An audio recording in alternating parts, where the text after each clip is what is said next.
નમસ્કાર, હું પ્રમેય. આવતીકાલે કર્ણાટકમાં 224 વિધાનસભા બેઠક પર મતદાન થશે. 2024ની લોકસભા ચૂંટણી પહેલા મહત્વના રાજ્યોમાંથી એક કે જેમાં એડી ચોટીનું જોર કોંગ્રેસ પણ લગાવી રહી છે, ભાજપ પણ લગાવી રહી છે. ચૂંટણી સભાઓ ઘણી ગાજી, વિવાદ પણ ઘણા ગાજ્યા. મુખ્ય મુદ્દાઓ સાઇડ ટ્રેક પર અને ધ કેરેલા સ્ટોરી થી લઈને બજરંગ દળ સહિતના મુદ્દે વિવાદ ગરમાયો. વાર પલટવાર આજ દિન સુધી ચાલુ છે. સુપ્રીમ કોર્ટે પણ ટિપ્પણી કરવી પડી જ્યારે મુસ્લિમ રિઝર્વેશનનો મુદ્દો આવ્યો કે હજુ તો આ પ્રક્રિયામાં છે, કોર્ટમાં આ પ્રક્રિયા ચાલુ છે, તો કોઈ ભાજપના નેતા આ પ્રકારે કઈ રીતે નિવેદન કરી શકે કે અમે અનામત હટાવી દઈશું. બીજી તરફ ભાજપે ઘણા મુદ્દે બજરંગ દળ પર પ્રતિબંધના મુદ્દે ઘેરી કોંગ્રેસને. મલ્લિકાર્જુન ખડગે મુખ્યમંત્રી બનશે એવું કેમ્પેન પણ શરૂ થઈની ચર્ચા છેલ્લા અમુક દિવસોથી છે. પણ આ તમામ વચ્ચે ખરેખર કર્ણાટકમાં શું થઈ રહ્યું છે આવતીકાલે એ જનતા નક્કી કરશે. પણ દશા અને દિશા નક્કી થશે આવનાર સમય માટે કે કર્ણાટકથી શું મેસેજ જાય છે. અને એટલા માટે જ આ ખાસ રાજ્યની ચૂંટણી પર સૌની નજર છે, પૂરા દેશની નજર છે. આ તમામ મુદ્દાઓમાં વિવાદ એટલા ગાજ્યા કે આજે એનસીપીના એક નેતાએ કેરલા સ્ટોરી પર એવું નિવેદન કરી દીધું કે બનાવનારને ફાંસી આપી દો. બીજી તરફ જે સતત વિવાદો છે તેમાં મલ્લિકાર્જુન ખડગેના પરિવારને ધમકી પણ મળી, તે મુદ્દે એફઆઈઆર પણ કરવામાં આવી. ગુજરાતમાં પણ એફઆઈઆર થઈ, ફરિયાદ દાખલ કરવાની વાત થઈ ગુજરાતમાં, એ ચાહે ગાંધીનગર, અમદાવાદ હોય કે પછી બરોડા હોય. પણ આ તમામ વચ્ચે કર્ણાટકમાં જમીની સ્તર પર શું થઈ રહ્યું છે અથવા તો આ ચૂંટણીથી કયા શેની દશા અને દિશા નક્કી થશે, આ ચર્ચા માટે ત્રણ ખાસ મહેમાન આપણી સાથે જોડાશે. અમારા સહયોગી અને સિનિયર જર્નલિસ્ટ દક્ષેશભાઈ પાઠક આપણી સાથે જોડાશે, વિશ્લેષક દિનેશભાઈ વોરા આપણી સાથે જોડાશે અને ધનંજય કુમાર પણ આપણી સાથે જોડાશે. ત્રણેયનું સ્વાગત છે અને ત્રણેય મહેમાન જોડાઈ ગયા हो तो स्क्रीन पर लाओ. दिनेश वोरा जी, आपसे शुरुआत करते हैं. पिछली बार मिले थे तब यही चर्चा हुई थी कि जो मुख्य मुद्दे हैं वो कम ही दिख रहे हैं, लेकिन इस बार पिछले 7 दिन या 10 दिन में क्या कोई बदलाव आया है या फिर कर्नाटक में कुछ ऐसा होने वाला है जो सबको चौंका देगा? देखिए, गुजरात अपना कर्नाटक को समझने के लिए हमें उसका जो रीजन्स हैं उसको समझना बहुत जरूरी है. बदलाव जो पिछले 5-6 दिनों में लोगों ने देखा है कि जो वहां पर कैंपेन चल रहा है उसकी जो ट्रेजेक्टरी चेंज हुई है वो एक्सपेक्टेड लाइन पे है. भारतीय जनता पार्टी बात विकास से स्टार्ट करती है और आखिरी 5-6 दिनों में, एक हफ्ते में उसका सारा जो ऑनस्लॉट होता है वो धर्म के आधार पर होता है. हिंदू मुस्लिम है, हिजाब है, मंदिर मस्जिद है, या इसके अलावा अभी बजरंग बली भी बीच में आ गए. तो उसके बाद जो सारे मुख्य मुद्दे हैं वो साइड लाइन में चले जाते हैं. ये एक्सपेक्टेड लाइन पे बीजेपी का पैटर्न है कि वो आखिर में लोगों को अपनी खोई हुई जमीन दोबारा प्राप्त करने के लिए उसी पर्टिकुलर पैटर्न के ऊपर चले जाते हैं. हुआ क्या है कि भारतीय जनता पार्टी को कर्नाटक में आज तक कभी बहुत बड़ा बहुमत नहीं मिला है, कभी भी बहुमत मिला ही नहीं है. कभी उनके पास 113 सीटें नहीं आई 224 में से. उसका एक बहुत बड़ा कारण यह है कि कर्नाटक को मुख्यतः अगर हम एक अपर कर्नाटक और लोअर कर्नाटक या साउथ कर्नाटक में तोड़ दें, जो बैंगलोर का मेट्रोपॉलिटन रीजन है और उसकी आवाज जा रही है. Whose voice came between? तो उसमें होता क्या है, आपको आवाज आ रही है मेरी? Yes sir, loud and clear. नहीं, बीच में किसी का डिस्टर्बेंस आ रहा है, किसी और की वॉइस आ रही है बहुत. ओके, चेक करवाता हूं सर, आप कैरी ऑन कीजिए.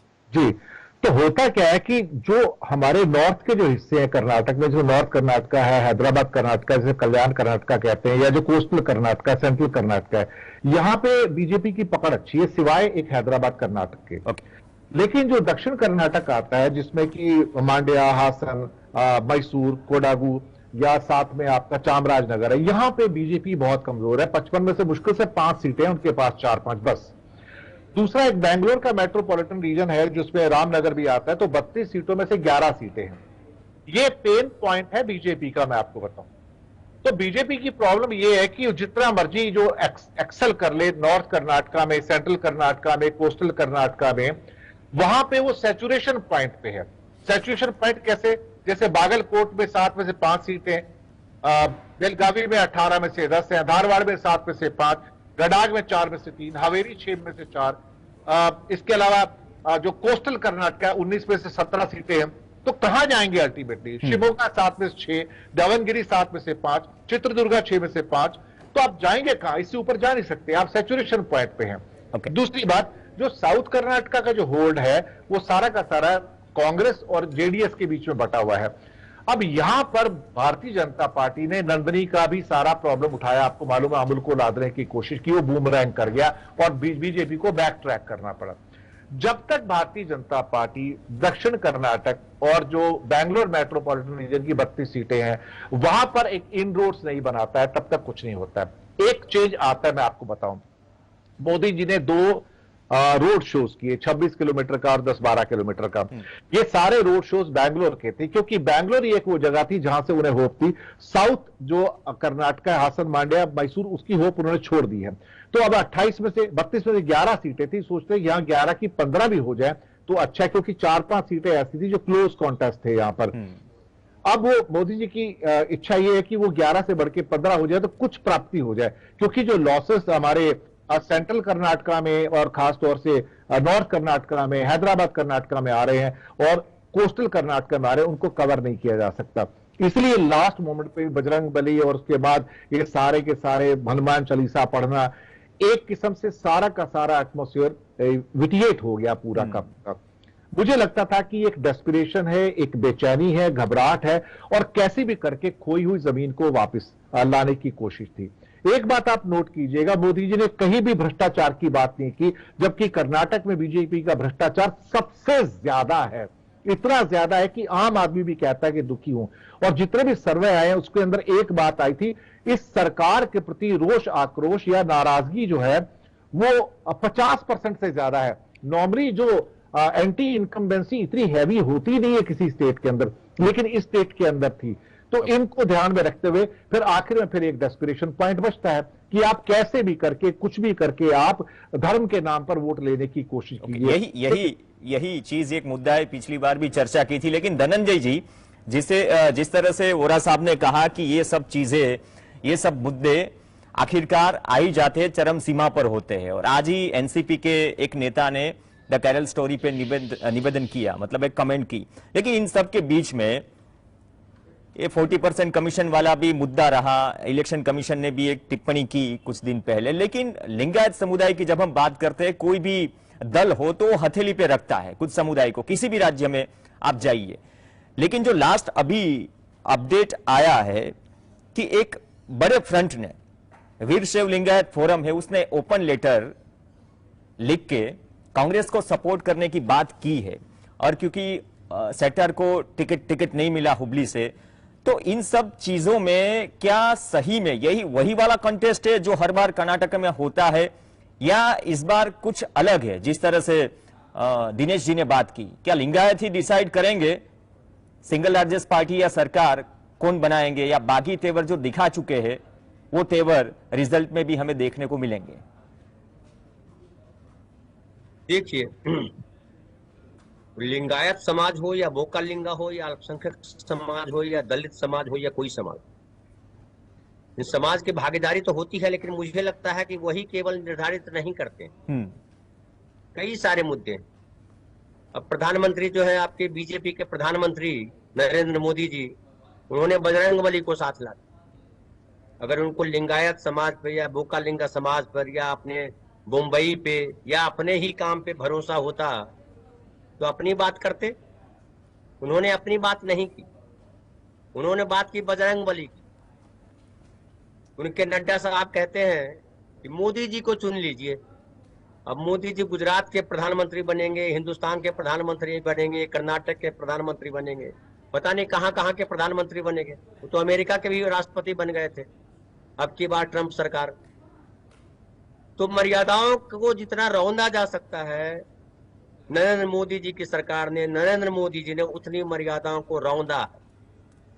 और ये चुनाव अगर सही तरीके से जनता अगर वोट करती है तो मुझे लगता है बीजेपी के लिए ये जो है ऐतिहासिक हार होगी, क्योंकि जनता अगर सरकार चुनती है अपने प्रदेश के लिए तो वो मुंबई को देखेगी या सिद्धारामैया को देखेगी। प्रधानमंत्री नरेंद्र मोदी जो है, क्या वो कर्नाटक के मुख्यमंत्री बनेंगे? जैसे आपके गुजरात में पूरे मंत्रिमंडल को बदल दिया था मोदी जी ने, नया मुख्यमंत्री, नए मंत्रिमंडल, नए मंत्री, और गुजरात की जनता ने भारी वोट दिया था।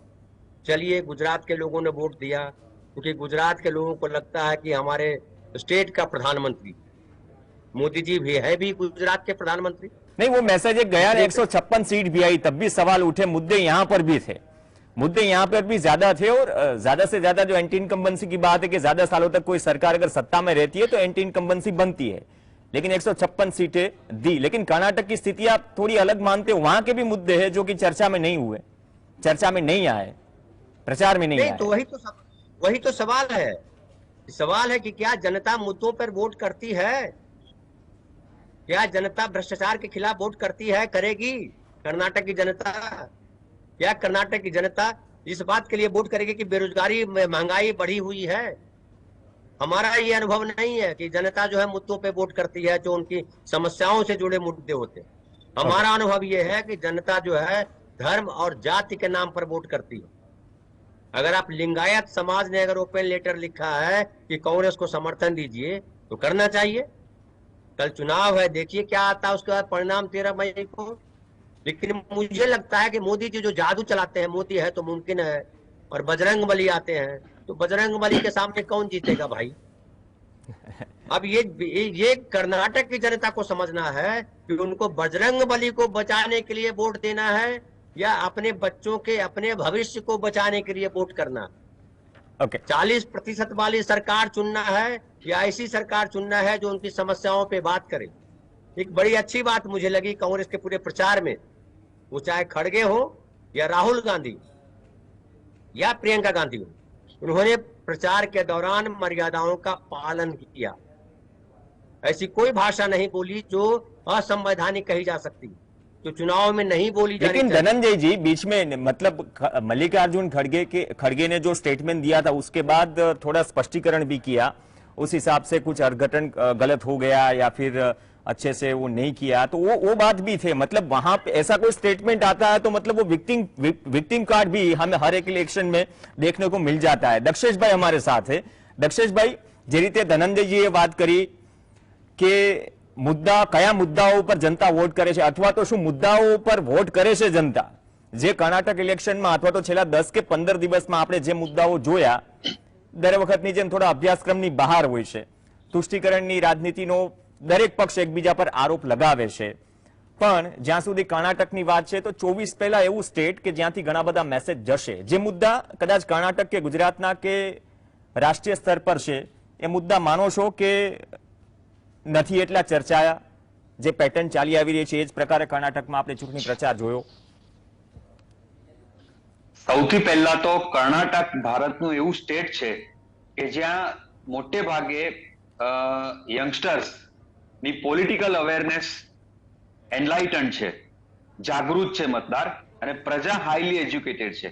એટલે બીજા સ્ટેટમાં જે પ્રકારના પ્રચારથી એક એવરેજ મતદારનો જે ઝોક કોઈ ચોક્કસ બાજુ હોય છે એવો સાઉથના સ્ટેટમાં આજ સુધી લગભગ હોતો નથી. બીજું 2018માં કર્ણાટકમાં જે રીતે સરકાર ઉથલાવીને બીજેપીની સરકાર રચવામાં આવી હતી, એ પ્રજાએ કેટલું યાદ રાખ્યું છે that we don't know. Second thing કે બધાને અત્યારે રિલિજિયસ સિમ્બોલ્સ વાપરીને મતદારોને એક હિપ્નોટિક સ્પેલમાં લઈ જઈ અને વોટ જોઈએ છે. કયું કામ બાકી છે કે કયું કરવાનું છે એની એક એમ કહેવાય કે માઇલસ્ટોન જેવી કામગીરી કર્ણાટકમાં જેને કરી છે, હું ચોક્કસ નામ લઈશ રામકૃષ્ણ હેગડેનું. રામકૃષ્ણ હેગડે કર્ણાટકમાં જે શાસન આપ્યું હતું, one of the finest ever roles ever in any state after independence in India. એ પછી રામકૃષ્ણ હેગડે અટલ બિહારી વાજપેયી સરકારમાં મિનિસ્ટર પણ હતા. તો ભાજપને રામકૃષ્ણ હેગડે દેખાતા નથી કે રોલ મોડેલ કોને કહેવાય? તો મુદ્દા એટલા બધા છે પણ લોકોનું ભટકાવવાનું મન એક આખું બનાવવામાં પ્રયાસ થઈ રહ્યો છે. સેકન્ડ થિંગ કે રાહુલ ગાંધીને સસ્પેન્ડ કર્યા પછીનું આ પહેલું ઇલેક્શન છે, એટલે આ ચૂંટણીના જે રિઝલ્ટ આવશે એના ઇમ્પ્લિકેશન્સ અથવા તો એમ કહેવાય કે ટ્રેલર 2024ની લોકસભાની ચૂંટણીનું આ છે. ત્રીજું, દિલ્હીમાં જંતર મંતર ખાતે જે રેસલર્સ છોકરીઓ ઉપવાસ કરી રહી છે, આંદોલન કરી રહી છે, જવાબદાર ઓલિમ્પિક એસોસિએશનના વડાના સામે પગલા લેવા માટે, એ બાબતમાં આ સરકારનું ભેદી, અકળ, મિસ્ટીરિયસ અને મીંઢું મૌન જે છે એ પણ પ્રજા જોઈ રહી છે. એટલે આ 4-5 મુદ્દાઓ એવા છે કે જે માત્ર કર્ણાટકને લગતા મુદ્દા નથી, પણ આખા રાષ્ટ્રની જે ચેતના કહેવાય એનું પોલિટિકલ અવેકનિંગ, પોલિટિકલ કોન્શિયસનેસ જે છે એ કેટલી છે એનું પ્રતિબિંબ પણ આ ચૂંટણીમાં દેખાશે પરિણામોમાં. અને રહી વાત એક ગંભીરતાની, ભાજપ આ ચૂંટણીને બહુ જ સિરિયસલી લઈ રહ્યું છે, કારણ કે એસપીજીએ ના પાડ્યા પછી પણ વડાપ્રધાને એક લાંબી ઓપન જીપ રેલી કરવી પડી છે. This is unprecedented. એસપીજીની ચોખ્ખી ના છતાં આ કરવું પડે. સેકન્ડ થિંગ કે બીજેપી સરકારમાં જે આઈડોલ કહી શકાય એમના માટે કે જેમની કામગીરી ઓબ્જેક્ટિવલી પણ પ્રશંસનીય રહી છે, એવા સિનિયર મિનિસ્ટર્સને છેલ્લા 2 મહિનાથી કર્ણાટકની જવાબદારી બધું મૂકીને આપવામાં આવી છે, including Rajeev Chandrasekhar, highly qualified engineer, information and technology અને ઇલેક્ટ્રોનિક્સ મિનિસ્ટર. તો ભાજપ જે પ્રકારના દિગ્ગજોને કર્ણાટકમાં ઉતારી રહ્યું છે એ બતાવે છે કે આ ચૂંટણી કેટલી અઘરી છે અને કેટલી સિરિયસલી લઈ રહ્યું છે. રહી વાત છેલ્લી કે કેવા મુદ્દે પ્રચાર થઈ રહ્યો છે, કઈ વસ્તુઓને વચમાં લાવવામાં આવી રહી છે, તો Praveen, you know you are a great fan of sports. તો દુનિયામાં બોક્સિંગ બી છે, કુસ્તી પણ છે, કિક બોક્સિંગ પણ છે, પણ લેટિન અમેરિકાનો એક એવો દેશ છે કે જ્યાં આગળ એક એવી ગેમ રમાય છે જ્યાં તમે લાત પણ મારી શકો, પછાડી પણ શકો, ભીંત ઉપર માથું પણ પછાડી શકો કે બટકું પણ ભરી શકો. What matters is no low at all. તમારે જીતવાનું છે, તમારે જે કરવું એ કરો. આ એક એમ કહેવાય કે પાષાણ યુગની જે લડત હતી એ કક્ષાની આ લડત જે શરૂ થઈ છે, that is horrible, not good for democracy, not good for Karnataka, not good for India. અને હું એવું માનું છું કે તમામ પાર્ટીઓએ, જેમ ધનંજયે કીધું, કે એક level of mutual understanding, mutual respect, irrespective of political ideology or differences, A maintain થવું જોઈએ.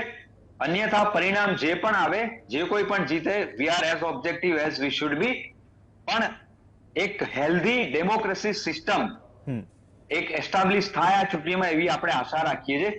બાકી તો પછી આપણે જોઈ રહ્યા છીએ કે વોટ ઇઝ હેપનિંગ. ફિલ્મોના નામે તમે વોટ માંગો, ભગવાનના નામે માંગો. સૌથી અગત્યની આમાં ફેક્ટર કોઈ હોય તો કર્ણાટકની એજ્યુકેટેડ પ્રજા છે. હું એડજેક્ટિવ એટલા માટે વાપરું છું કે કર્ણાટકની જે પ્રજા છે એ ખરેખર એનું પોલિટિકલ અવેકનિંગ એજ્યુકેશનના લીધે ઘણું છે. એટલે આ ચૂંટણીમાં જે થશે એ ભારતીય मतदारों एवरेज जोक कई बाजू से एनी प्रतीति आपसे. ओके, 4 से 5 मिनट है और एक एक कमेंट दोनों मेहमानों की ओर से. शुरुआत वोरा जी आपसे करते हैं कि रोड शो की जो बात की दक्षेश जी ने, कि रोड शो किया, दूसरी तरफ राहुल गांधी का जो सस्पेंशन हुआ एज ए एमपी, उसके बाद कल ये वीडियो देख रहा था कि कर्नाटक में, बेंगलुरु में एक बस में वो जा रहे थे, मतलब जो स्कीम से या फिर जो भी मैनिफेस्टो में जो भी दिया है उसके हिसाब से महिलाओं से भी बात कर रहे थे. तो कि ये चुनाव में जो इम्पैक्ट मोदी जी का है और जो इम्पैक्ट राहुल गांधी का है वो भी क्या मैटर करेगा, क्योंकि वो दोनों रास्ते पर है, लेकिन अंदाज थोड़ा अलग है. और कौन सा अंदाज लुभाएगा कर्नाटका की जनता को, ये तो जनता को ही तय करना है. देखिए, एक बात हमें समझ लेनी चाहिए, विधानसभा के चुनाव में मोदी जी का इंपैक्ट बहुत कम होता है, ना के बराबर होता है. वो क्या होता है, जो लॉस्ट ग्राउंड है सिर्फ उसको वापस रीगेन करने की कोशिश होती है, लेकिन कोई extra ordinary gain Modi ji विधानसभा के चुनाव में दे पाए वो बड़ा हमने देखा नहीं कभी भी. इवन मेघालय के अंदर उनकी 2 की 2 सीटें रह गई, नागालैंड में 12 की 12 रह गई, त्रिपुरा में उनके सीटें भी कम हुई, वोट भी कम हुए. गुजरात एक्सेप्शन है, गुजरात के मॉडल को कर्नाटक में लाने की कोशिश की गई. अब रही बात की कर्नाटक में क्या भारतीय जनता पार्टी की खोई जमीन को मोदी जी हासिल कर पाएंगे? देखिए, जब आप लोकल चुनाव लड़ते हैं तो आप लोकल मुद्दों पे लड़ते हैं। भारतीय जनता पार्टी की समस्या यह है कि लोकल चुनाव के अंदर भी वो राष्ट्रीय मुद्दों को लेके आते हैं जो लोगों को सूट नहीं करते, उन्हें पसंद नहीं आते। वो चाहते हैं कि आप बैंगलोर की बात करो, मैसूर की बात करो, आप वहां पे बीजापुर और बेलगावी की प्रॉब्लम की बात करो, शिमोगा की प्रॉब्लम की बात करो, वहां की सड़कों की हालत, बेरोजगारी या महंगाई है या फिर भ्रष्टाचार है जो पूरे सब लोग एक्सेप्ट करते हैं, आप वो बात नहीं करते हैं। मैं आपको एग्जांपल देता हूं, शिमला म्युनिसिपल कॉर्पोरेशन के चुनाव में जहां एक एक वार्ड में सिर्फ 1200-1500 वोटर्स हैं, वहां भी भारतीय जनता पार्टी ने मोदी जी के नाम से वोट मांगे हैं और वो गंदी नालियां जल वगैरह थे उस पर वोट मांग रहे थे। आप वो मतलब नहीं रह जाता। दूसरी, कर्नाटक की जो राजनीति है ना, वो लिंगायत, वोकालिंग और मुस्लिम्स के आसपास घूमती है। लिंगायत 16% है, वोकालिंग जो है 15% है और 14% मुस्लिम है। इसके अलावा हम ये ना भूलें कि 9% कुरुबा जाति के लोग हैं जिनके ऊपर सिद्धारमैया का बहुत बड़ा प्रभुत्व है और वो भी सेंट्रल कर्नाटका में आते हैं। तो बीजेपी के लिए समस्या है कि लिंगायत वोट भी छिटक गए, करीब करीब 20 से 30%। वोकालिंगा उनके पास आए नहीं। मुस्लिम एकजुट होकर 80% कांग्रेस के पास जा रहे हैं और साउथ जो भारतीय जनता पार्टी का गेटवे है वो अब टूटता हुआ नजर आ रहा है। यही उनकी प्रॉब्लम है कि अगर साउथ का गेटवे भी चला गया हमारे पास से तो क्या होगा। येडियुरप्पा को मैं एक छोटा फैक्ट बता दूं प्रवीण जी, उनको किस ढंग से साइडलाइन किया गया। सबसे पहले उनको 55 रैली दी गई थी करीब करीब करने के लिए, 55 रैलीज करेंगे, लेकिन उनको 25 रैली में सीमित कर दिया गया और वो साइडलाइन भी महसूस कर रहे हैं, इंसल्टेड महसूस कर रहे हैं और लिंगायत भी उससे बहुत दुखी हैं। मुझे लगता है कि इसका जो विपरीत प्रभाव है आपको 13 तारीख को देखने को बिल्कुल स्पष्ट रूप से मिलेगा। ओके, धनंजय जी 2 से 2.5 मिनट है, लेकिन जिस तरह से वोरा जी ने बात की कि एक तो जातिगत समीकरण है जिसको लेकर सभी दल चलते हैं, दूसरी बात मुद्दे, तो ये दोनों का अगर कैलकुलेशन करें तो अब तक जो चर्चा हुई तो एक तो दो नेताओं के इंपैक्ट और मुद्दों के हिसाब से और जो जाति का गणित है जो कर्नाटक में मौजूद है, लेकिन क्या वही चीजें हैं जो सिरदर्द बीजेपी का बढ़ा रहा है या फिर इस कॉन्टेस्ट में जो 2 कॉर्नर फाइट हम बोलते हैं उसको और एक्सट्रीम लेवल पे ले जा रहा है? धनंजय जी मुझसे कह रहे हैं? हाँ, आपसे सवाल था सर। फिर से प्लीज दोहरा दीजिए, बड़ा ठीक से। हाँ सर, आवाज पहुंच रही है? फिर से दोहरा दीजिए। ओके सर, एक तरफ जाति गणित है जो फिट नहीं बैठ रहा है या शायद बीजेपी के लिए, या लोकल स्थानिक मुद्दे हैं, तो ये दोनों चीज क्या सरदर्द बढ़ाने वाले हैं या इसीलिए ये एक एक्सट्रीम लेवल पे है ये इलेक्शन? देखिए क्या है, जब से मोदी जी भारतीय राजनीति के परिदृश्य पे आए हैं, मोदी है तो मुमकिन है। मोदी जी हर चुनाव को अपने तरीके से लड़ते और साम दाम दंड भेद ये किन प्रकारेन अच्छे बुरे सारे हथकंडे इस्तेमाल कर देते हैं। भगवान को भी ले आते हैं, खुद रोने भी लगते हैं, अपने ऊपर विक्टिम कार्ड भी खेल देते हैं, दूसरे पे कीचड़ भी उछाल देते हैं, सीबीआई को भी लगा देते हैं, ईडी को भी लगा देते हैं, अब तो कोर्ट को भी लगा दिया है, तो सब लगा देते हैं। ऐसे में जो जनता है उसका वोट सही जगह जा रहा है या नहीं जा रहा है, इस पे भी सवाल खड़े हो जाते हैं कि जो चुनाव हो रहा है वो कितना सही है, जो मतगणना होती है वो कितनी सही है, और मतगणना के बाद जब विधायक जीत के आएंगे तब वो विधायक किन के साथ कितना रहेंगे, वो तो वहां भी खरीद बेच लेते हैं, वहां भी धमका देते हैं। तो ये जो मोदी जी का करिश्मा है वो सबसे ऊपर हो जाता है। लेकिन इस बार दिख रहा है कि उनको बजरंगबली का साथ चाहिए। अब तक तो राम का साथ चाहिए था, अब बजरंगबली को ले आए, फिर किसी दिन बिहार में आएंगे तो सीता मैया को भी ले आएंगे। तो ये पूरा जो रामायण परिवार महाभारत परिवार ले आते हैं, ये सबसे दुर्भाग्यजनक है भारतीय लोकतंत्र के लिए। और भारतीय लोकतंत्र कब तक होते खाएगा ये कहना मुश्किल। लेकिन जैसा कि भाई साहब अभी बता रहे थे कि गुजरात की जनता जो है अलग है और कर्नाटक की जनता पढ़ी लिखी जनता है। और कर्नाटक जो है वहां बेंगलुरु जो है हाईटेक सिटी माना जाता है, उसको सिलिकॉन वैली कहा जाता है। तो हम देखें, क्योंकि अब तक तो जो वहां होता रहा कर्नाटक में जी, बहुत ज्यादा उम्मीद हम नहीं रखते हैं कि बीजेपी को बहुत बड़ी सफलता मिलनी है, और ये घबराहट मोदी जी में दिखाई भी पड़ती है। ओके, लेकिन कुछ भी हो सकता है। तो हम देखें कि 10 तारीख को जब चुनाव होगा तो जनता अपने लिए सरकार चुनती है या बजरंग बली के लिए सरकार चुनती है, क्योंकि बजरंग बली बहुत बड़ा मुद्दा बन के कर्नाटक में है, इसको भी ध्यान में रखिए। यही मुद्दा था और यही मुद्दे के आधार पर या कौन सा मुद्दा गले तक उतरा, मतलब जनता को डिसाइड करेगी कर्नाटक की जनता।